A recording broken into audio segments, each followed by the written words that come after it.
2 3 4 5 6 আরে গীত গাউଛୁ না চৌକ ବସୁଛୁ ବେ ଆରେ ଇଏ ବୁଝିପାରୁନାହାନ୍ତି ଓଡ଼ିଆ ଗୀତଟା କଣ୍ଠରୁ ବାହାରିବ, ଇଂଲିଶ ଗୀତ ଅନ୍ତ ବୁଜୁଳାରୁ ବାହାରିବ। କୋଉଠୁ ବାହାରିବ? ଅନ୍ତ ବୁଜୁଳାରୁ। ମୁଁ ସେଇଥିପାଇଁ ପୋଜିସନ୍ ନେଉଥିଲି ଯିବା। 1 2 ଯିଏ ବୁଝି ନ ପାରିବ ମୋ ଫୋନ୍ ନମ୍ବର ନେବ, ମୋତେ 8 ଦିନ ପରେ ପଚାରିବ। କାହିଁ 8 ଦିନ କ'ଣ ଏତେ ବ୍ୟସ୍ତ?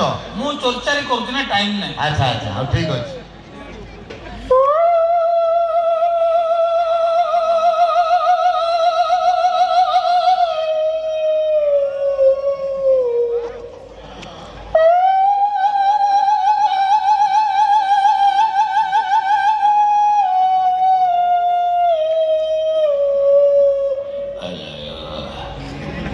One, two, three.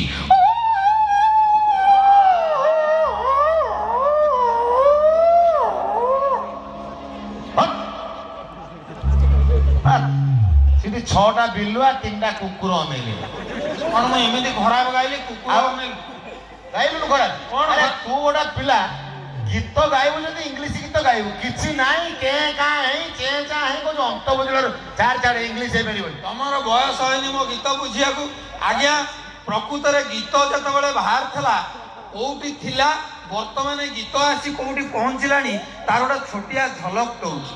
ପ୍ରଥମେ ଗୀତ ଭାଗବତ ଟୁଙ୍ଗିରେ ଥିଲା, ସେତେବେଳେ ଜଗନ୍ନାଥ ମହାପ୍ରଭୁଙ୍କର ଗୀତ ଗାଁ ଗହଳିରେ ବାଜୁଥିଲା। ଭାଇ ଟିକେ ଟିକେ ଧରିବେ। କାଳିଆ ଶାନ୍ତ ଓ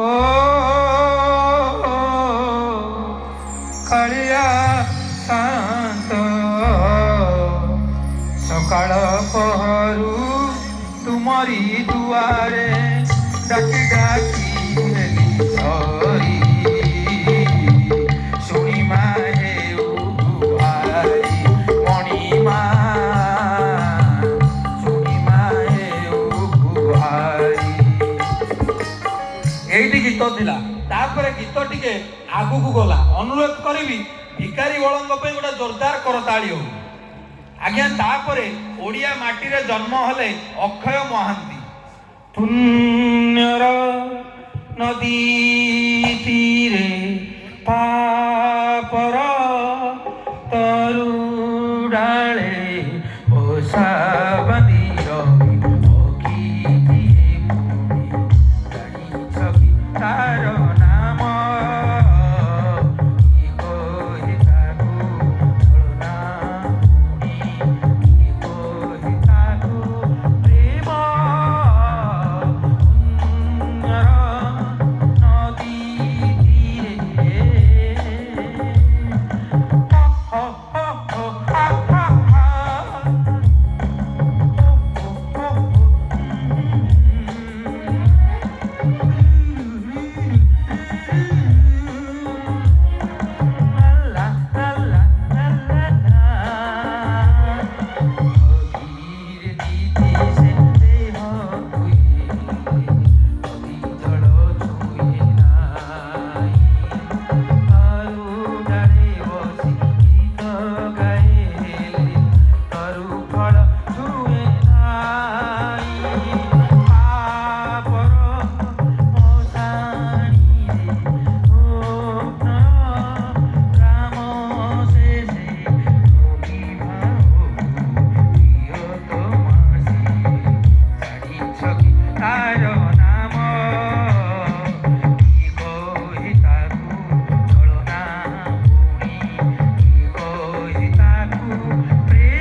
ଗୋଟେ ଅକ୍ଷୟ ମହାନ୍ତିଙ୍କ ପାଇଁ ଜୋରଦାର କରତାଳି ଆମ ଦାରିଙ୍ଗବାଡ଼ି ଶୀତ ମହୋତ୍ସବରୁ ହଉ। ତ ଆଜ୍ଞା, ତାପରେ ଗୀତ ଟିକେ ଆଗକୁ ଗଲା। ଆମ ଟାଇମରେ ଗୀତ ଆସିଲା, ପ୍ରେମିକା କାନ୍ଦୁଛି ଚୁଲି ମୂଳେ, ମୁଁ କାନ୍ଦୁଛି ବାଉଁଶ ବୁଦା। ଏତେ ଜାଗା ଅଛି ଚୁଲି ମୂଳରେ କାନ୍ଦ। ଇରେ ଆମ ଟାଇମରେ ସବୁ ହିଟ୍ ଗୀତ ମାର୍କେଟକୁ ଆଇଲା। କ'ଣ କ'ଣ ଆଇଲା? ଏବେ ତ ସୁପର ହିଟ୍ ହେଇଛି। ଇଏ ଲକ୍ଷକ ମାନି ମୋର ସୁନାବାନି, ହାୟ ହାୟ ହାୟ ହାୟ, ଆଲ ତୁ ପରା ମୋର ଗଜ ମୁକୁତା, ଲକ୍ଷକ ମାନି ମୋର ସୁନା। ନା ତମେ ଟିକେ ଅଧିକା ବୋଧେ ଅରୁଆ ଡାଲମା ଖାଇଦେଇଛ। ତମେ ଭାଇ ନା ମୋ ସାଙ୍ଗରେ ମୁଁ ତମକୁ ଆଉ ନେବିନି। ଆମର ବା ଆଉ ଗୋଟେ ପ୍ରୋଗ୍ରାମ ପୁଣି ଅଛି, ଯିବା। ଲଚକମନି ମୋର ସୁନା ବେନି ଉପର ମୋର କଦମୁକୁତା, ଲଚକମନି ମୋର ସୁନା ବେନି ଉପର ମୋର କଦମୁକୁତା।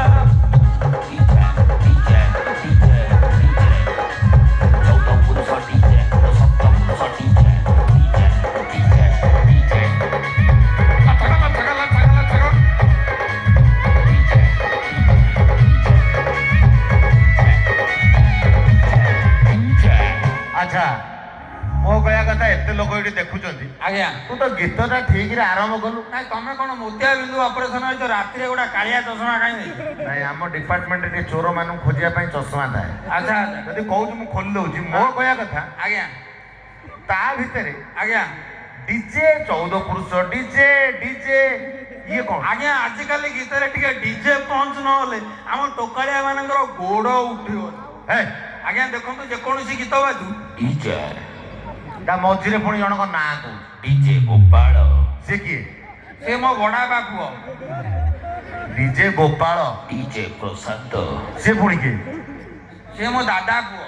ପ୍ରଶାନ୍ତ ବାବୁ ଏଠି କାର୍ଯ୍ୟକ୍ରମ ବୁଝୁଛନ୍ତି, ତାଙ୍କ ନାଁ କଣ କହିଲୁ? ମଲା ଡିଜେ ନହେଲେ ହବନି। ଆଜ୍ଞା ଆପଣ ମାନେ ଦୁର୍ଗା ପୂଜାରେ ଦେଖିଥିବେ ଦୁର୍ଗା ମା ଭସାଣିରେ ଅଲଗା ଟଲିରେ ଯାଉଥିବେ, ମହିଷାସୁର ଅଲଗା ଟଲିରେ ଯାଉଥିବ। ଯେତେବେଳେ ଡିଜେ ବାଜୁଛି ମହିଷାସୁରର ଅବସ୍ଥା କଣ ହଉଛି? ଏତେ ବଡ ରାକ୍ଷସ ଆଜିକାଲିକା ଲୋକ ତାକୁ ପୁରା ପାନେ ଦେଇ ଦଉଛନ୍ତି। ମହିଷାସୁରର ଗେଟଅପଟା ଏଇଭଳିଆ। ହେ ଡିଜେ ବଜେଇଲ ଦେଖିଆ, ଟିକେ ଡିଜେ ବଜା, ମହିଷାସୁର କଣ ହଉଛି ଦେଖିଆ। ପୁରା ଟଲିରେ ଯାଉଛି ଡିଜେ ବାଜୁଛି।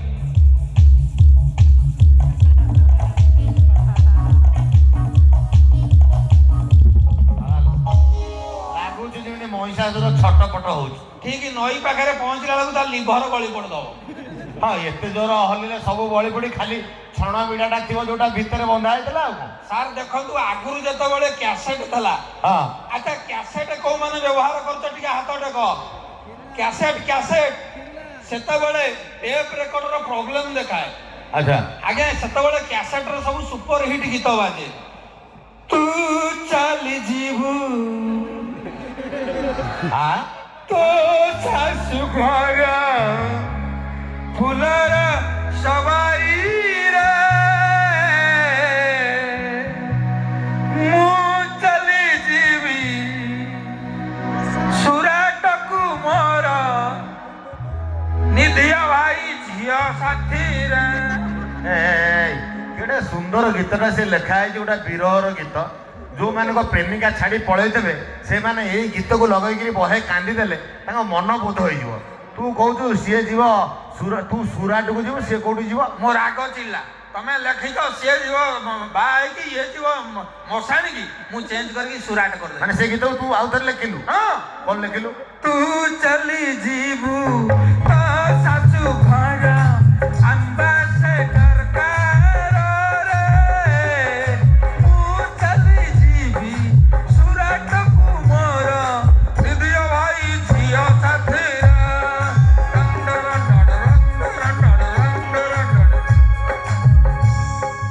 ଏ ଗୀତ ତାର ଟେପ ରେକର୍ଡର ବାଜୁଛି, ମୁଁ ଦାଢି କାଟୁଛି, ଟେପ ରେକର୍ଡର ଗୁରେଇ ହେଇଗଲା। କେମିତି ଶୁଭିଲା? ଆଚ୍ଛା ତୁ ଚାଲି ଯିବୁ ତୋ ଶାଶୁ ଟେପ ରେକର୍ଡ ଘୁରେ ହେଇଗଲେ ଏମିତି ଶୁଭେ। ଫୁଲର ସବାରିରେ ମୁଁ ଚାଲି ଯିବି ମଶାଣିକୁ। ଯେମିତି ଟେପ ରେକର୍ଡ ବାନ୍ତି କରୁଛି। ସେଇଠୁ ମୋ ମୁଣ୍ଡକୁ ପିତ୍ତ ଜଳିଲା, ମୁଁ ସାଙ୍ଗେ ସାଙ୍ଗେ ତାକୁ ଟିକେ ବାଡେଇ ବୁଡେଇକି ବଜେଇଲି, ଆଉ ଥରେ ବାଜିଲା, ସେ ସ୍ପିଡ ହେଇଗଲା, ମାନେ ଫରୱାର୍ଡ ଚାଲିଲା। କେମିତି ଶୁଭିଲା? ତୁ ଚାଲି ଯିବୁ ତୋ ଶାଶୁ ଘର ଫୁଲର ମୁଁ ଚାଲି ଯିବି।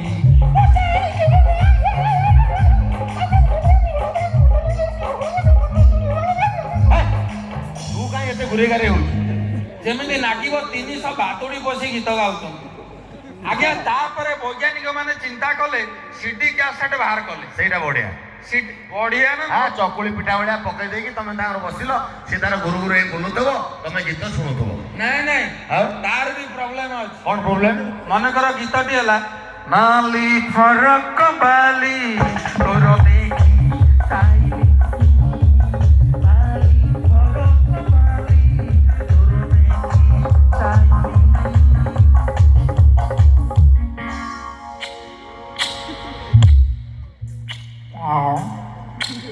ସେମିତି 300 ବୁଢୀ ଲୋକ ବସି ଚୁମା ଦଉଛନ୍ତି। ସିଏ ବି ପ୍ରୋବ୍ଲେମ ଦେଖେଇଲା। ବର୍ତ୍ତମାନ ପେନଡ୍ରାଇଭ ଆସିଲା, ଏଡିକିଟି ମୋରି ଭଳିଆ ଗେଞ୍ଜି ଦବ 200 ଗୀତ।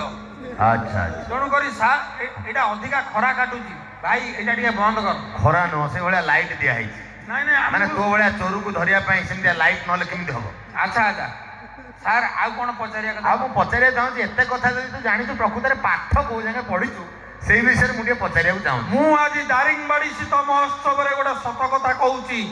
ମୁଁ ଆମ ବ୍ଲକ, ଆମ ଜିଲ୍ଲାରେ 1 ନମ୍ବର ଟପ୍ପର ଗଧ। ମୁଁ ଭାବିଲି ଯୋଉ ଭଳିଆ ସେ ମାନେ ପୁରା ଫୁଟେଜ ଖାଇକିରି ଯେମିତି ବାଡେଇ ପିଟେଇକିରି ଆଙ୍ଗୁଠି ଦେଖେଇକିରି କହିଲା, ବୋଧେ 1 ନମ୍ବର ଟପର ଷ୍ଟୁଡେଣ୍ଟ ଥିଲା। ନାଇଁ ମୁଁ ମିଛ କାହିଁ କହିବି ଆଜ୍ଞା। ମୁଁ ଯେତେବେଳେ ସ୍କୁଲରେ ପାଠ ପଢୁଥିଲି ସେତେବେଳେ ପାଠ ବହୁତ ଡେଞ୍ଜର ଥିଲା। ପାଠ ଡେଞ୍ଜର? ସାର୍ ବି ଡେଞ୍ଜର ଥିଲେ, ଭୟ ଲାଗେ। ସେତେବେଳେ ସାଂସ୍କ୍ରିଟ ସାର୍ଙ୍କୁ ଦେଖିଲେ ଭୟ ଲାଗେ। ତାଙ୍କର କଥା କଥାକେ ଅହମ ଆବାଙ୍ଗ ବୟଂ ଟିଂ ଟାଙ୍ଗ ରିଙ୍ଗ ରାଙ୍ଗ ଅହୁ ତ ହୋ, ଆପଣଙ୍କ ଜିଭ ଗଳି ପଡିବ। ମତେ ଥରେ କହିଲେ ପ୍ରଜ୍ଞା ହା, ମୁଁ କହିଲି ଆଜ୍ଞା ହା। ସାଂସ୍କ୍ରିଟରେ ଉତ୍ତର ଦେଲୁ ଆଉ। କହିଲେ ପୁରୁଷ କେତେ ପ୍ରକାର? ଏଇଟା ଗୋଟେ କଥା, ପୁରୁଷ 3 ପ୍ରକାରର, ପ୍ରଥମ ପୁରୁଷ, ଦ୍ୱିତୀୟ ପୁରୁଷ, ଏଇ ସେଠି ସବୁ ବସିଛନ୍ତି ତୃତୀୟ ପୁରୁଷ। ମୁଁ କହିଲି, ମୋ ବୋଉ କହୁଥିଲା ରାତିରେ କିଏ ଗୋଟେ ମାଡି ହଉଛି କାଳ ପୁରୁଷ। ଆମର ଦୀପାବଳିରେ ପିଣ୍ଡ ପଡେ 14 ପୁରୁଷ, ଆମ ଗାଁରେ 80 ପୁରୁଷ, ଆମ ସ୍କୁଲରେ 60 ପୁରୁଷ। ଆପଣ କଣ କହୁଛନ୍ତି 3 ପୁରୁଷ? ଆରେ ଏଇଟା ହଉଛି ଓଡିଆ ଗ୍ରାମାର। ତୁ ଯଦି ପୁରୁଷ ଏତେ ପ୍ରକାର ଜାଣିଛୁ, ତାମାନେ ବଚନ ବିଷୟରେ ତୋର କିଛି ଜ୍ଞାନ ନାହିଁ। ହଁ, 1 ବଚନ, 2 ବଚନ, ତୃତୀୟ ବଚନ, ଅମିତା ବଚନ, ତା ପୁଅ ଅଭିଷେକ ବଚନ, ତା ସ୍ତ୍ରୀ ଐଶ୍ୱର୍ଯ୍ୟା ବଚନ, ଇକାର ଆକାରାନ୍ତେ ସ୍ତ୍ରୀଲିଙ୍ଗ। ପୁରା ଗ୍ରାମରକୁ ଘୋଟିକିରି ପିଇ ଦେଇକି ବାଟିକିରି ଆଉ। ଆମ ଗାଁରେ ଇଂଲିଶ ସାର୍ ଥିଲେ। ସେ କହିଲେ ପିଲାମାନେ ତମେ ଏଭଳି ଏବିସିଡି ଡାକିବ, ତମ ଡକାରୁ ମୁଁ ଜାଣିବି ତମ ବାପା କଣ କରନ୍ତି। ବୁଝିପାରିଲେନି? ମାନେ ପିଲାମାନେ ଡାକିବେ ଏବିସିଡି, ପିଲାଙ୍କ ବାପା କଣ କରୁଛି ଜଣା ପଡିଯିବ। ଗୋଟା ପିଲା କଲେ ଡାକିଲୁ, ସେ ଡାକିଲା ଏ ସି ଇ ଜି। ମଝିରେ ଗୋଟେ କଣ ଗାଧେଇବାକୁ ପଳେଇଲେ? ସେ କହିଲା ମୋ ବାପା ଭୁବନେଶ୍ୱରରେ ଟ୍ରାଫିକ ପୋଲିସରେ ଅଛନ୍ତି, ସେ ଅଧେ ରଖୁଥିଲା ଅଧେ ଛାଡୁଥିଲା। ଯା କଣ କହିବ। ଆଉ ଗୋଟେ ପିଲା କହିଲେ ତୁ ଡାକିଲୁ, ସିଏ ଡାକିଲା ଏ କୁ ଆଣ, ବି ମୁଣ୍ଡରେ ଦୁବ ବରକଳି ପକା, ସି କି ନଈ ନଈ କି ନିଅ। ବାହାଘର କରୁଥିଲ? ତା ବାପା କର୍ମକାଣ୍ଡ କର। ଆଉ ଗୋଟେ ପିଲା କହିଲେ ତୁ ଡାକିଲୁ, ସିଏ ଡାକିଲା ଏ କିଲୋ 60, ବି କିଲୋ 50, ସି ପଚିଗଲା। ଏଇଟା ବୁଝିହେଲା। ବାପାଙ୍କର ଶାଗ ଦୋକାନ, ପରିବା ଦୋକାନ। ଆଉ କେମିତିଆ ପିଲା? ଆଚ୍ଛା, ଆଉ ଗୋଟେ ପିଲା କହିଲେ ତୁ ଡାକିଲୁ, ସିଏ ଡାକିଲା ଏଠାରେ ଉପସ୍ଥିତ ଏ ମାନେ କୁନି କୁନି ସି ମାନେ ମଞ୍ଚାସୀନ ବି ଆଉ ଡି ଏବଂ ଯେଉଁ ଇ ଆଜି ଏ କଥାରେ ପଡି ଏ ଅଞ୍ଚଳର କାମ କରୁନି, ମୁଁ ଜି କୁ କହିକି ନିଶ୍ଚୟ ଜେଡ୍ ର କାମ କରିବି। ବୁଝିହେଲା। ବାପା ନିଶ୍ଚୟ ଗୋଟେ ସରପଞ୍ଚ ଥିବେ। ଆଜ୍ଞା। ଏମିତିଆ ସ୍କୁଲରେ ପାଠ ପଢୁଛୁ? ଆଜ୍ଞା। ଆଚ୍ଛା, ପାଠ ପଢା ତୋର ଚିତ୍ର ହୁଏ? ଚିତ୍ର ଡ୍ରଇଂ? ଆପଣଙ୍କର ଇଂରାଜୀ ହୁଏ? ଇଂରାଜୀ ହୁଏ? ହଁ। ବାପାକୁ ଇଂଲିଶରେ କଣ କହନ୍ତି? ଫାଦର। ବୋଉକୁ ମଦର। ଭଉଣୀକୁ ସିଷ୍ଟର। ଗାମୁଛାକୁ ଚାଦର। ଦେଖ ଗାମୁଛାକୁ ଚାଦର। ନା ଗାମୁଛାକୁ ଶାଲ କହନ୍ତି ବୋଧେ। କଣ ତମକୁ ଛାଡ, ମତେ ତ ତୁ ଇଂଲିଶ ପଚାରିଲୁ, ମୁଁ ଟିକେ ତତେ ଇଂଲିଶ ପଚାରୁଛି। ହଁ।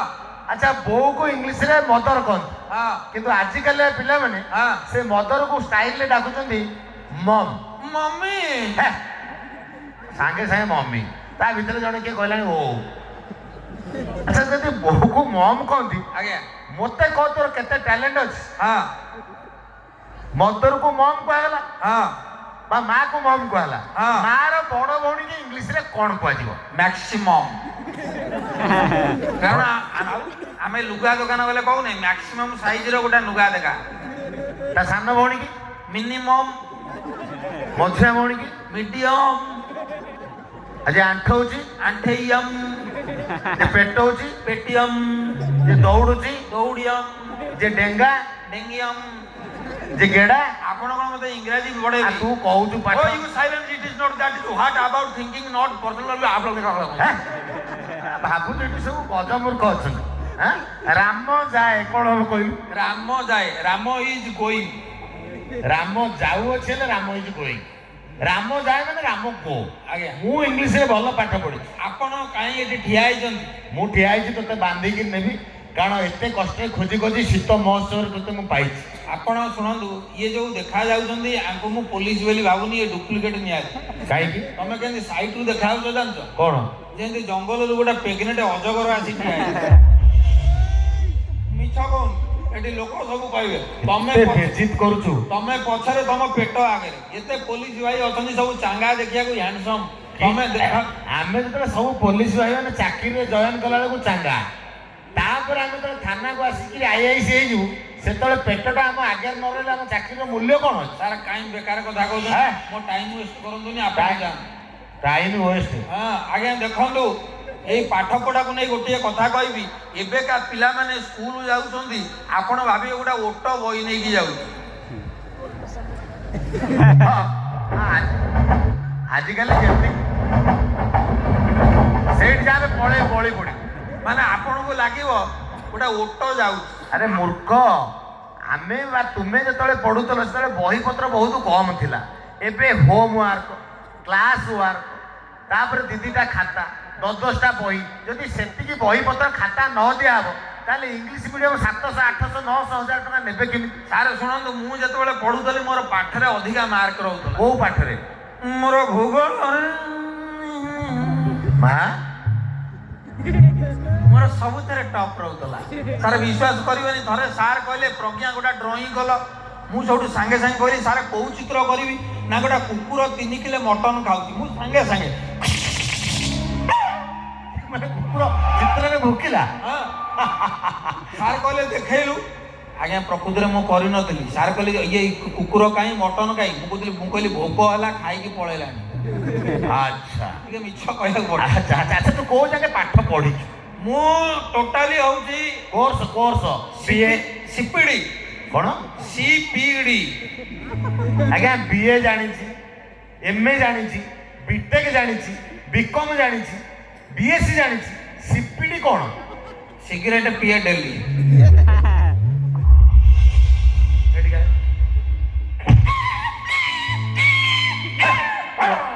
ମଣିଷ ନା କୁକୁର?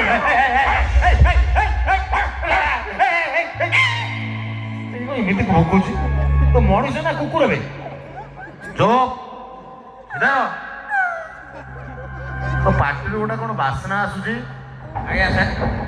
ହଁ, ଛାଡ଼ିଲୁ ଆଉ ଥରେ। ପୁରା ମଦ ପିଇକି ଯାଇଛି। ଆଉ ମୁଁ କହିଲି ଏତେ କାହିଁ ଗପୁଛି, ସତ କଥା କହ। ସେଇଟା ଖା ନା, ସେଇଟା ଖାଇଲେ ବି ତ ବାସ୍ନା ଯିବନି। ତୁ ଯୋଉ ଭଳିଆ ପିଇଛୁ, ତୁ ଟୋଟାଲ ଏଠି ଯାହା ଖାଇଲେ ବି ହବନି, ପୁରା ଭକ ଭକ ବାନ୍ଧିବ। ମୁଁ ଭାବୁଛି ଏପଟ ସାଇଡରେ ଏମାନେ ଯୋଉ ବଜଉଛନ୍ତି ସେମାନେ ବୋଧେ ପିଇ ଦେଇଛନ୍ତି। ଆଚ୍ଛା ସତ କହ, କେତେ ପିଇଛୁ? ସାର୍ ମୁଁ ଗୋଟେ କୋର୍ସ କରିକି ଆଇଛି। କଣ? ଏମ୍ପିଡି। ଏମ୍ପିଡି? ସେ ପୁଣି କି କୋର୍ସ? ମଦ ପିଏ ଡେଲି। ମଦ ପିଏ ଡେଲି? ଆଚ୍ଛା, ଏଇଠି ଧରା ପଡିଲା। ଆଉ ସାର୍ ପିଇବି। ଆଉ କେତେ ଦିନ ହେଲାଣି ପିଉଛୁ ସତ କହ? ମୁଁ ପ୍ରାୟତଃ ହବ ଏଇ ଗତ ଅନୁମାନ ମାନେ ପ୍ରାୟତଃ। ସିଧା ସିଧା କହ କେଇ ଦିନ ହେଲାଣି ପିଉଛୁ? ଏ ଶୀତ ମହୋତ୍ସବରେ ଏଇଠି ମଦଟାକୁ ଆମେ ଏତେ ଟାଇଟ୍ କରୁଛୁ, ତା ଭିତରେ ତୁ ଗଳି ପଟି ପିଇ ଦେଇଛୁ? ସତ କହ। ସାର୍ ଶୁଣନ୍ତୁ, କାଲି ପିଇଦେଲୁ ନାହିଁ? ନା। ଏଇ ହଁ ସାର୍ କାଲି ଗୋଟେ ପିଆ। ଆଚ୍ଛା, ପରଦିନ? ନା ନା। ସତ କହ। ନା ପରଦିନ ପିଇନୁ? ନା। ପରଦିନ 2 ପ୍ୟାକ୍ ପିଇଥିଲି। 2 ପ୍ୟାକ୍? ତା ପରଦିନ? ଜମା। ଏଇ ଶନିବାର ଥିଲା ମୁଁ ପିଇବି। କେତେ ପ୍ୟାକ୍ ପିଇଛୁ? ଗୋଟେ କ୍ୱାର୍ଟ। ଗୋଟେ କ୍ୱାର୍ଟ ପିଇ ଦେଇଛୁ? ଆଉ ପିଇବିନି। ତା ମାନେ ସପ୍ତାହ ସାରା ତୁ ପିଇଛୁ? ସାର୍ ମଦ ଯଦି ନ ପିଇବ ତମେ କି ମଣିଷ? କଣ? ଆମେ ବରଯାତ୍ରୀ ଯାଉଛୁ, ତମେ ଶୁଖିଲାରେ ଡାକିଲେ କିଏ ପଳେଇବ? ମୁଁ ଖାଲି କହିବ ଆମର ବ୍ୟବସ୍ଥା ଅଛି, ସମସ୍ତେ ଯିବେ। ଆରେ ବାବୁ, ଏଇ ମଦ ପିଇବା ପାଇଁ ଆମ ଡିପାର୍ଟମେଣ୍ଟରୁ ସବୁବେଳେ ସୂଚନା ଦିଆହଉଛି। ଶୁଣନ୍ତୁ, এমনি বিহারি পানি এমনি বিহারি পানি কাই মন্তর কলা अरे पीला होड़ा फेंडिया देते सबको बाहिया गला पीला होड़ा फेंडिया देते सबको बाहिया गला ये मोनी बिहारी पानी खाई मंतर कोला ये मोनी बिहारी पानी खाई मंतर कोला पीला होड़ा फेंडिया देते सबको बाहिया गला पीला होड़ा फेंडिया देते सबको बाहिया गला पेट टिके गरम हले मियार बोतल लोड़ा गरम हेले मियार बोतल लोड़ा ओंडा संगे हुइस्की थोड़ा थोड़ा ओंडा संगे हुइस्की थोड़ा थोड़ा ये मोनी बिहारी पानी खाई मंतर कोला ये मोनी बिहारी पानी खाई मंतर कोला पीला होड़ा फेंडिया देते सबको बाहिया गला पीला होड़ा फेंडिया देते सबको बाहिया गला पीला होड़ा फेंडिया देते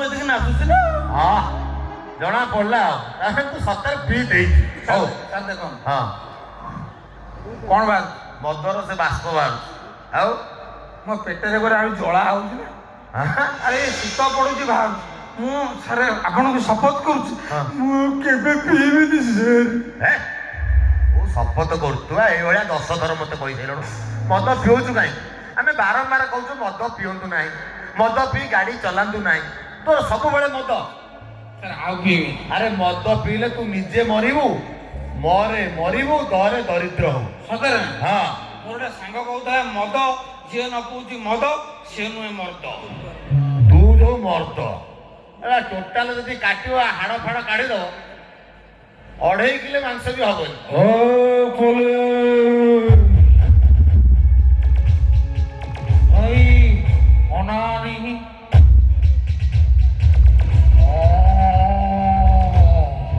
ନାଗ ନାଗ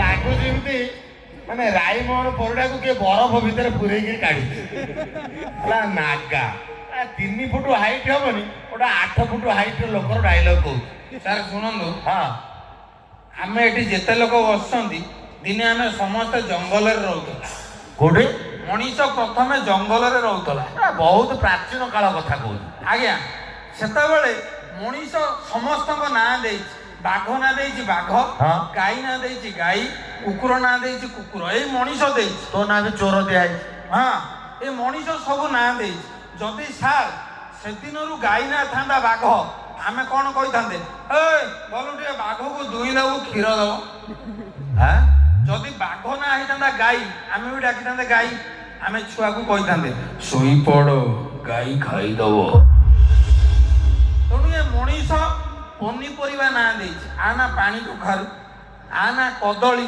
ଇଏ ମଣିଷ ଦେଇଛି ଇଏ ଆଙ୍ଗୁଠି ଇଏ ଚୁଟି ଇଏ ଆଖି ଏଇ ମଣିଷ ଦେଇଛି ଦର୍ଶକ ବନ୍ଧୁ ଯଦି ଆମ ଅଙ୍ଗ ପ୍ରତ୍ୟଙ୍ଗ ନା ପନିପରିବା ହେଇଥାନ୍ତା ଆମେ ବି ସେଇଆ ଡାକିଥାନ୍ତେ ମନେକର ଆମ ଚୁଟି ନା ହେଇଥାନ୍ତା କୋଶଳା ଶାଗ ଆଚ୍ଛା ଆମେ ଯାଇକି ସେଲୁନରେ କହିଥାନ୍ତେ ଭାଇ ନା ମୋ କୋଶଳା ଶାଗ ଗୁରା ଟିକେ କାଟିଦେଲ ଝିଅ ପିଲା କହିଥାନ୍ତେ ଝିଅ ପିଲା ଆଲୋ ମିତା ତୋ କୋଶଳାରେ ଉଙ୍କୁଣି ହଉଛନ୍ତି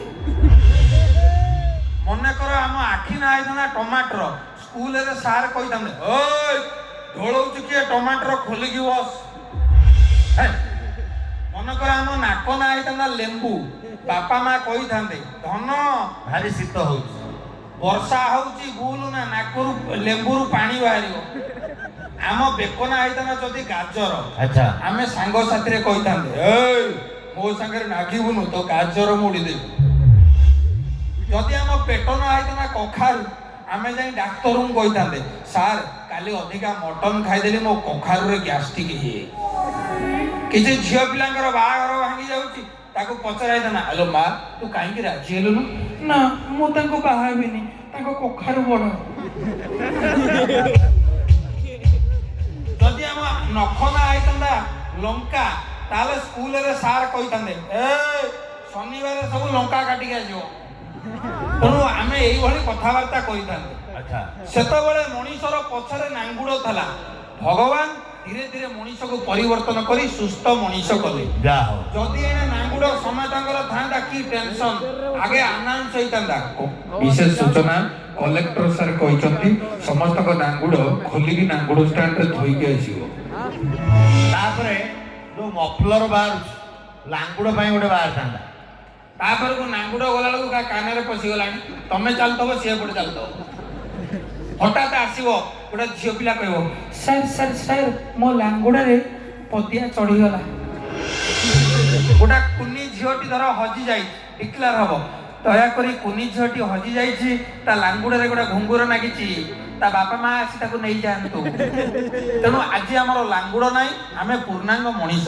ଆଚ୍ଛା ତୁମେ ବହୁତ ବଢିଆ ଝିଅ ପିଲାଙ୍କ ରୋଲ କରୁଛ। ଏଇ ଲାଙ୍ଗୁଡ଼କୁ ନେଇକି ହଁ। ଖୋକା ଭାଇଙ୍କର ଗୋଟେ ବଢିଆ ଗୀତ ଅଛି। ଆଚ୍ଛା ଆଚ୍ଛା ଆମ ବାପାଙ୍କ ବାପା ଥିଲେ ଜଣେ ମାଙ୍କଡ଼। ଆମ ବାପାଙ୍କ ବାପା ଥିଲେ ଜଣେ ମାଙ୍କଡ଼। ଏ ଗଛରୁ ସେ ଗଛକୁ ଡେଉଁଥିଲେ ପିଲା ପରା ତାଙ୍କ ଲାଙ୍ଗୁଡ଼। ବାପାଙ୍କ ବାପା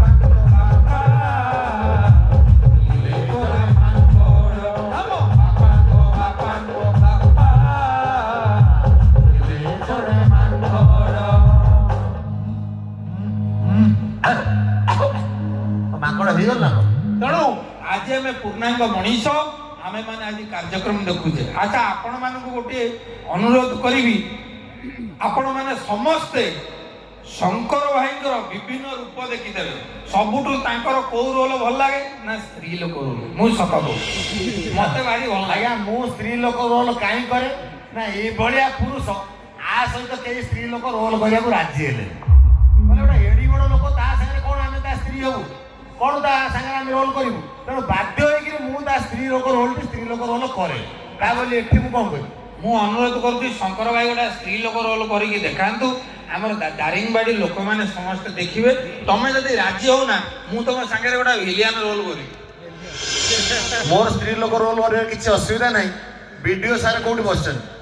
ସାର୍ କାନ୍ତି ସାର୍ ଆଗରେ ଏପଟରେ ତହସିଲଦାର ସାର୍ କୁଆଡେ ଗଲେ? ସେପଟରେ ଅଛନ୍ତି ସମସ୍ତେ ଅଛନ୍ତି ଜଗିକି ସାର୍ ଅଛନ୍ତି।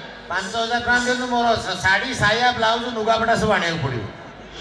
ଆଉ ଏତେ ପଇସା ଖର୍ଚ୍ଚ ହେଇଛି ସେତିକି ଖର୍ଚ୍ଚ ନ କଲେ ମୁଁ ସ୍ତ୍ରୀ ଲୋକ ହେବି କେମିତି? ଗୋଟେ ଆକ୍ଟିଂଟା କରିବ ତାଙ୍କ ଦାଦା କଣ କରୁଛ? ମୁଁ ଡାଇରେକ୍ଟର ଯାହା ମୁଁ କହିବି ସେ ହଉ ସ୍ତ୍ରୀ ଲୋକ ଭଏସ କାଢ। ହେଇଟି ଶୁଭୁଛି ନା ଦିଟା ପିଲାର ମା ଆଉଥରେ ହେଇଟି ମୋ କଥା ଶୁଭୁଛି। ପୁଅ ବଡ ହେଇଗଲାଣି। ନା ନା ଆଉ ଟିକେ କମ ଜଷ୍ଟ ବାହା ହେଇଛ। ତମେ ଦଉଛ ଉଡି ଯାଇକି ଘଣ୍ଟା ପାଇଲାଣି। ନାଇଁ ଆଉ ଟିକେ ଭଗବାନ କି ଶୀତ ହଉ। ବାସ୍ ଯିବା। ଶୁଣନ୍ତୁ ସାର୍ ଟିକେ ଶୁଣନ୍ତୁ ରାତି 12ଟା ମୁଁ ଭିଲିଆନ ସିଏ ଘରେ ଏକା ଅଛନ୍ତି। ତାଙ୍କ ସ୍ୱାମୀ ଶୀତ ମହୋତ୍ସବ ଯାଇଛନ୍ତି ମୁଁ ଏଣ୍ଟ୍ରି କରିଛି। କି ସୁଯୋଗ। ଯିବା 1 2 3 ଷ୍ଟାର୍ଟ। ହେ ଭଗବାନ ଦାରିଙ୍ଗବାଡ଼ିରେ ଏତେ ଶୀତ ପଡୁଛି। ମୋ ସ୍ୱାମୀ ଯାଇଛନ୍ତି ତାଙ୍କୁ କୁଆଡେ ବିଡିଓ ସାର୍ କହିଛନ୍ତି ତୁମେ ଏଠୁ ହଲି ପାରିବନି। ମୁଁ କଣ କରିବି ଯେ ଏକୁଟିଆ ଏ ଘର ଭିତରେ ଅଛି। ଏତିକିବେଳେ ତହସିଲଦାର ସାର୍ ମତେ ବାରମ୍ବାର ଫୋନ କରୁଛନ୍ତି। ଏ ଗେଧ ମାଙ୍କଡଟା 3 ଦିନ ହେଲାଣି ଏ ଗଛ ଉପରେ ରହିକି ଖାଲି ପୋକଉଛି। ଏଟା କୁକୁରଟା କାହିଁକି ଘର ପାଖରେ ଏମିତି ହଉଛି? ଭଗବାନ ଏ କୁକୁରଟାକୁ କିଏ ନେଇଯାଉ ମତେ ଭାରି ଡର ଲାଗୁଛି। ଭଗବାନ ଘରେ ପଶିଗଲା ମୋ ଜୀବନକୁ ଭାରି ଭୟ। ଦେଖ ମୋ ସ୍ୱାମୀ ଘରେ ନାହାନ୍ତି ପ୍ଲିଜ ଆସନି।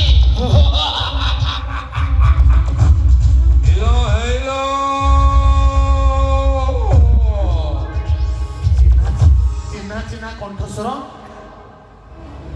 ମଶା ତମେ? ଭିଲିଆନକୁ ମଶା। ତମେ ମୋର ଏ ସଂସାର ଭିତରକୁ ମହାବଳ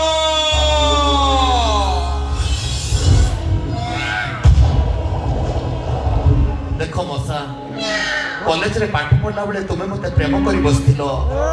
ଆମ ବାପା କହିଲେ ତୋର ଯଦି ତା ସହିତ ବାହାଘର ହୁଏ ଗାଁ ଲୋକ ଟାହି ଟେପରା କରିବେ, କହିବେ ତୁ କାହାକୁ ବାହା ହଉଛୁ। ତମ ଝିଅ ଯାହାକୁ ବାହା ହେଇଛି ସେ ଗୋଟେ ବାମନ, ଛୋଟ ପିଲା ଭଳି ଦେଖାଯାଉଛି। ସେଥିପାଇଁ ଆମ ମ୍ୟାରେଜ ଭାଙ୍ଗି ଯାଇଥିଲା। ମୋ ସଂସାରର ଏତେ ବର୍ଷ ପରେ ତମେ ପୁଣି କାହିଁକି ମୋ କବାଟ ଖୋଲି ଧସେଇ ପଶିଛ? ହେଲେ ଏଇ କଲେଜ ଲାଇଫରେ ତୁ ମତେ ଧୋକା ଦେଇଥିଲୁ, ଆଜି ତାର ପ୍ରତିଶୋଧ ନେବେ। ସବୁଦିନ ପାଇଁ ତୋ ମଥାର ଶଙ୍ଖା ଆଉ ତୋ ହାତର ସିନ୍ଦୁରକୁ ପୋଛି ଦେବି ନା।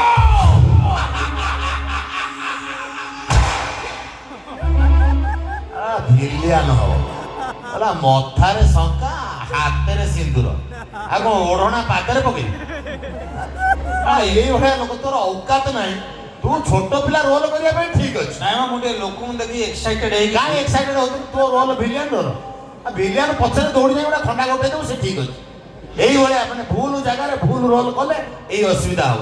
ସାର୍ ମୋର ଭୁଲ ହେଇଯାଇଛି ସାର୍, ବିଶ୍ୱାସ କରିବେନି ଏ ଦାରିଙ୍ଗବାଡି ମାଟି ହଉଛି ପର୍ଯ୍ୟଟକ ଆଉ ବିଦେଶୀ ମାନେ ଏଠିକି ପ୍ରବଳ ଆଉଛନ୍ତି। ଇଏ ଆମ ଓଡ଼ିଶାର ସୁନାମ ମାଟି। ନିଶ୍ଚିତ ଭାବରେ ଓଡ଼ିଶାର କାଶ୍ମୀରୀ। ମୁଁ ଆସିଲା ବେଳକୁ ଠିକ ବାଟରେ ଜଣେ ବିଦେଶୀ ଲୋକ ଇଂଲଣ୍ଡରୁ ଆଇଛନ୍ତି ଭେଟ ହେଲେ। କଣ କହିଲେ? ମତେ କହିଲେ ହ୍ୟାଲୋ। ମୁଁ କହିଲି ଡାକୁଛି ନା କାହାକୁ, କୁକୁର ବୋବଉଛି ମାନେ ତାଙ୍କ ଭଏସ ପୁରା ଏଇଭଳିଆ। Are you Odia? ମୁଁ କହିଲି no no I am Andhriya. No seriously are you Odia? ମୁଁ କହିଲି या ହଁ ଇଂଲିଶ ଗଦା କହିଲି। ତମେ ମାନେ ସକାଳ ହେଲେ କଣ ଖାଉଛ? ମୁଁ କହିଲି ଇଟା ଖାଉଛୁ। ଆରେ ଆମେ ଓଡ଼ିଆ ଲୋକ ଯାହା ଖାଉଛୁ ବାହାର ରାଜ୍ୟରେ କେହି ଖାଉନଥିବେ। ଭାତ ଥାଳି ଚାରି ପଟେ ଆଳୁରେ 100 ଆଇଟମ, ଆଳୁ ଭଜା, ଆଳୁ ତରକାରୀ, ଆଳୁ ଦମ, ଆଳୁରେ 100 ଆଇଟମ। ଆଉ ତମେ କଣ ପଚାରୁଛ ଖାଉଛ ନା? ତମ ପିଲାମାନେ ଆଜିକାଲି କଣ ଖାଉଛନ୍ତି? ମୁଁ କହିଲି ମାଗି ଖାଉଛ। ଆଜ୍ଞା ପ୍ରକୃତରେ ଆଗରୁ ଆମ ପିଲାମାନେ ଚୁଡ଼ା ଗୁଡ଼, ଏଣ୍ଡୁରି ପିଠା, ଚକୁଳି ପିଠା, ଆରିସା ପିଠା ଏସବୁ ଖାଉଥିଲେ। ବର୍ତ୍ତମାନ ଚାଇନିଜ ଫୁଡ ଖାଉଛନ୍ତି। ତେଣୁ ଗୋଟେ ଗୀତ ଥିଲା ଖାଇବାକୁ ନେଇକି, ଆସ କିଏ ଖାଇବ କିଏ ଖାଇବ ଆମ ରଜା ବାବୁ ଘର ଖାନା। ଆସ କିଏ ଖାଇବ କିଏ ଖାଇବ ଆମ ରଜା ବାବୁ ଘର ଖାନା। ପୋଡ଼ାର ରସା ବଳିଆ, ପୋଡ଼ାର ରସା ବଳିଆ, ତମେ ପୁର କ୍ଷୀରି ମନ ବାଇନା। କିଏ ଖାଇବ କିଏ ଖାଇବ ଆମ ରଜା ବାବୁ ଘର ଖାନା। ତେଣୁ ପ୍ରକୃତରେ ଆମ ଖାଇବା ଆଉ ଆଜିକାଲି ଲୋକ ଖାଉନାହାନ୍ତି। ଚାଇନା ଦେଶର ଖାଇବା ଆମେ ଖାଉଛେ। ମତେ କହିଲେ ତମେ ମାନେ କଣ ପିନ୍ଧୁଛ? ମୁଁ କହିଲି କଦଳୀ ପତ୍ର ପିନ୍ଧୁଛୁ। ତମକୁ ଦେଖାଯାଉନି ଆମେ କଣ ପିନ୍ଧୁଛୁ? ତମ ଲୋକମାନେ ଆଗରୁ ଧୋତି ପିନ୍ଧୁଥିଲେ। ଠିକ କଥା। କଣ ଠିକ? ଧୋତିଟା ପିନ୍ଧିଲେ କେତେ ସୁବିଧା ହଉଥିଲା, ବସିକିରି ଏକ କରୁଥିଲୁ, ଆଣ୍ଠୁ ରୋଗ ହଉନଥିଲା, ଚାରିଆଡୁ ପବନ ଘାଇ ଘାଇ ପଶୁଥିଲା, ଆଉ ଗରମ ହଉନଥିଲା। ଭଲ ଭଲ। ମୁଁ ଏଇଟା ଧୋତି ପିନ୍ଧିକି ବୁଲେଟ ଚଲେଇବି, ଧୋତି ପଡିଥିବ ଫୁଲବାଣୀରେ, ମୁଁ ଦାରିଙ୍ଗବାଡି। ଏଇଟା ଭୁଲ ଭଲ କଥା ନୁହଁ ଆଜ୍ଞା। ସିଏ କିନ୍ତୁ ମତେ କହିଲେ ପ୍ରକୃତରେ ଏଇ ଧୋତି ପିନ୍ଧି ତମ ଦେଶକୁ ସବୁ ସ୍ୱାଧୀନତା ଦେଇଥିଲେ, କିନ୍ତୁ ବର୍ତ୍ତମାନ ଆମେ ଆମ ପିଲା ଗୋଟା ଜିନ୍ ପ୍ୟାଣ୍ଟ ପିନ୍ଧୁଛନ୍ତି, ଆଣ୍ଠୁ କଣା। ଗୋଟା ଝିଅ ପିଲା ଡ୍ରେସ ପିନ୍ଧିଲା ଏଇଠି କଣା। ମୁଁ କହିଲି ଭଉଣୀ ଇଏ କଣ? ଇଞ୍ଜେକ୍ସନ ନେବି ବୋଲି କଣା ରଖିଛି। ତେଣୁ ଆଜିକାଲି ଆମ ଡ୍ରେସ ବି ଚେଞ୍ଜ ହେଇଗଲାଣି ଆଜ୍ଞା, ସବୁଥିରେ ଆମର ଚେଞ୍ଜ ହେଇଗଲାଣି। ତେଣୁ ଆମ ଏ ଦାରିଙ୍ଗବାଡି ଶୀତ ମହୋତ୍ସବ ଅତିଥି ଦେବ ଭବ, ବିଦେଶୀ ମାନେ ଏଠିକି ଆସୁଛନ୍ତି, ଆମ ଓଡ଼ିଶାର ନାଁ ରହୁଛି। ତେଣୁ ଦ୍ୱିତୀୟ କାଶ୍ମୀର ଦାରିଙ୍ଗବାଡି ପାଇଁ ଗୋଟା ଜୋରଦାର କରତାଳି ହୁଏ ମାଟି ପାଇଁ। ଏ ମାଟିର ଐତିହ୍ୟ, ଏ ମାଟିର କଳା ସଂସ୍କୃତି, ଏ କନ୍ଧମାଳର ମାଟି ସାରା ଭାରତ ବର୍ଷରେ ବ୍ୟାପି ଯାଉ, ଆହୁରି ପୃଥିବୀରେ ଆର ନାଁ ରହୁ। बोल जय जगन्नाथ स्वामी की जय श्री बुझले शंकर आज्ञा। आजिकाली पिलामाने आउ नमस्कार मुंडिया मारुनांती, कौन करछोंती? Hello hi uncle hi aunty, सिपी देबी तो तंडी। तेणु मु अनुरोध करी समस्त को हालो हाय बाए बाए छाड़तु जय जगन्नाथ कुहतु जय जगन्नाथ कुहतु हालो हाय बाए बाए छाड़तु जय जगन्नाथ कुहतु जय जगन्नाथ कुहतु जय जगन्नाथ कुहतु जय जगन्नाथ कुहतु बोल जय जगन्नाथ स्वामी की शंकर भाई को अनुरोध करी ये मंच रे प्रधानमंत्री नरेंद्र मोदी गोटे संलाप कहे जोरदार करताली गोटे जोरदार करताली ठीक अच्छी मु प्रज्ञा को कहबी मु प्रधानमंत्री संलाप कहबी कि सी पूर्वतन मुख्यमंत्री नवीन बाबू को डायलॉग टी कहबी ये जोरदार करताली दियो आपण आगे कौन प्रधानमंत्री को मन मन कह दो हेलिकॉप्टर आसीबो कार रे ठीक आसीबो तापर कहबो आ मु हेलिकॉप्टर चलाऊ समझ ऊपर को देखला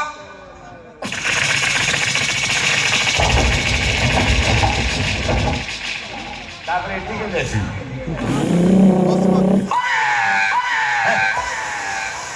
ऐसे जोर ब्रेक मार आओ ओके मित्रों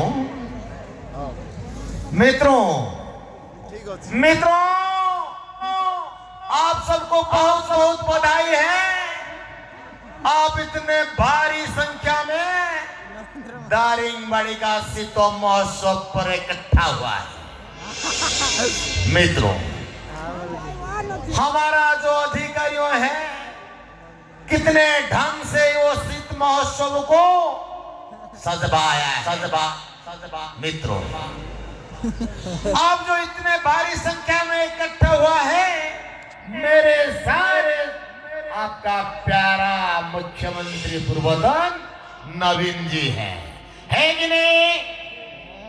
नहीं जरा आवाज लगा के बोलिए मित्रों एक साथ बोलिए नवीन बाबू जिंदाबाद बोलिए मित्रों नवीन जी आप कैसे हो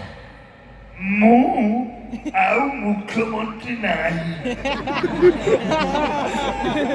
मोहन बाबू को थैंक यू जनाऊ समस्ते मुख्यमंत्री मोहन बाबू को पाई जोरदार करताड़ी दियंतु ये बात तो सच है मुख्यमंत्री आप नहीं है मगर इतने सारे योजना निकाल लिया है उनको संभालते संभालते हम कठिन दंड भुगता है थैंक यू आज शीत महोत्सव दारिंगबाड़ी कंधमालर माँ माने बापा माने पिला माने collector sir ADM sir BDO sir secretary बाबू चेयरमैन बाबू प्रेसिडेंट बाबू समस्त को नववर्ष अभिनंदन जना आप खुशी तो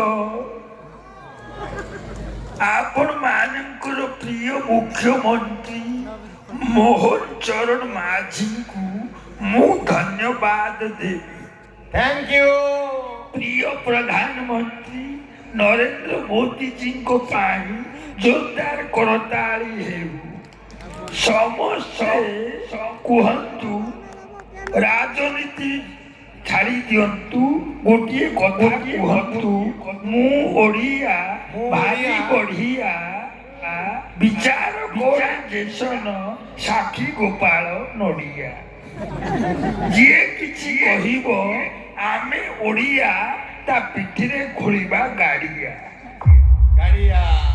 आपण प्रधानमंत्री अछंती आम दारिंगबाड़ी पाई आउरी किछि करंतु भारतर द्वितीय Kashmir Daringbadi hip hip hurray hip hip hurray thank you धन्यवाद धन्यवाद मु अनुरोध करबी एठी जते दर्शक अछंती आमर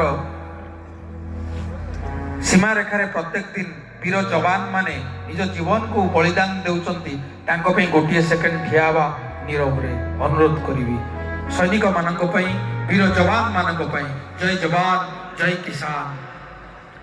ये मेरे वतन के लोगों जरा आँखों में भर लो पानी, जो शहीद हुए हैं उनकी जरा याद करो कुर्बानी। ये मेरे वतन के लोग जरा आँखों में भर लो पानी, जो शहीद हुए उनकी जरा याद करो कुर्बानी।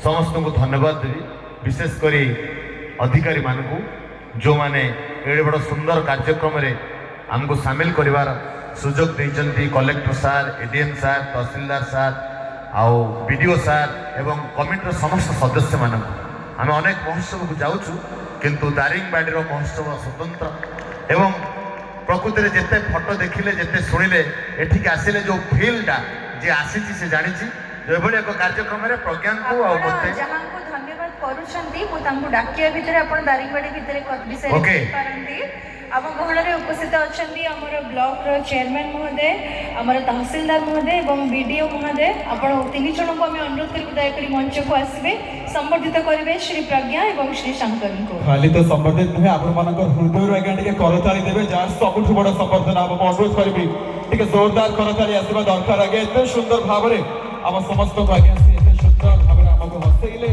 And I am sure that कि आपण माने बहुत सारा मेमोरीज एबु नै छथि अनेक कार्यक्रम आगते भी रहिछि। Thank you both of them एते बढ़िया शीतर माहौल भितरे समस्त को हसैले जो गरम रो माहौल टे क्रिएट कले ट्रूली अमेजिंग। मु चाहिबी पुणी थरे एही कार्यक्रम एवं दारिंगबाड़ी माटे पुणी बारंबार तांको एमती एही माटे को स्वागत करि आनु पुणी थरे अनेक अनेक शुभेच्छा एवं शीत महोत्सव कमिटी 2026 सफलतार सहित एवं दमदार तालीटे चाहिए आगे आप समस्त उभय पार्श्वर मुझे चाहिए टे दमदार ताली आसो आम गहन अच्छा ओडार चर्चित हास्य अभिनेता भाव में आज्ञा जेकोसी चरित्र आप दिंतु चमत्कार भाव में जो मैंने परिवेशन करती एंड जिते मुझे आज्ञा दुखरे थाए ना जहाँ वीडियो देखे बहुत हसे माय ऑल टाइम फेवरेट आम सहित अच्छा प्रज्ञा भाई एवं अच्छा शंकर भाई उभय को बहुत बहुत धन्यवाद पुणी थे माटी को स्वागत करुछु एंड मो निहाती चाहिए थंडा एत मात्रा अच्छी से थंडा भितर आम आउ गरम खेले हसिले गोटे जोर नॉइज आसी पारिबो कि दारिंगबाड़ी कम ऑन।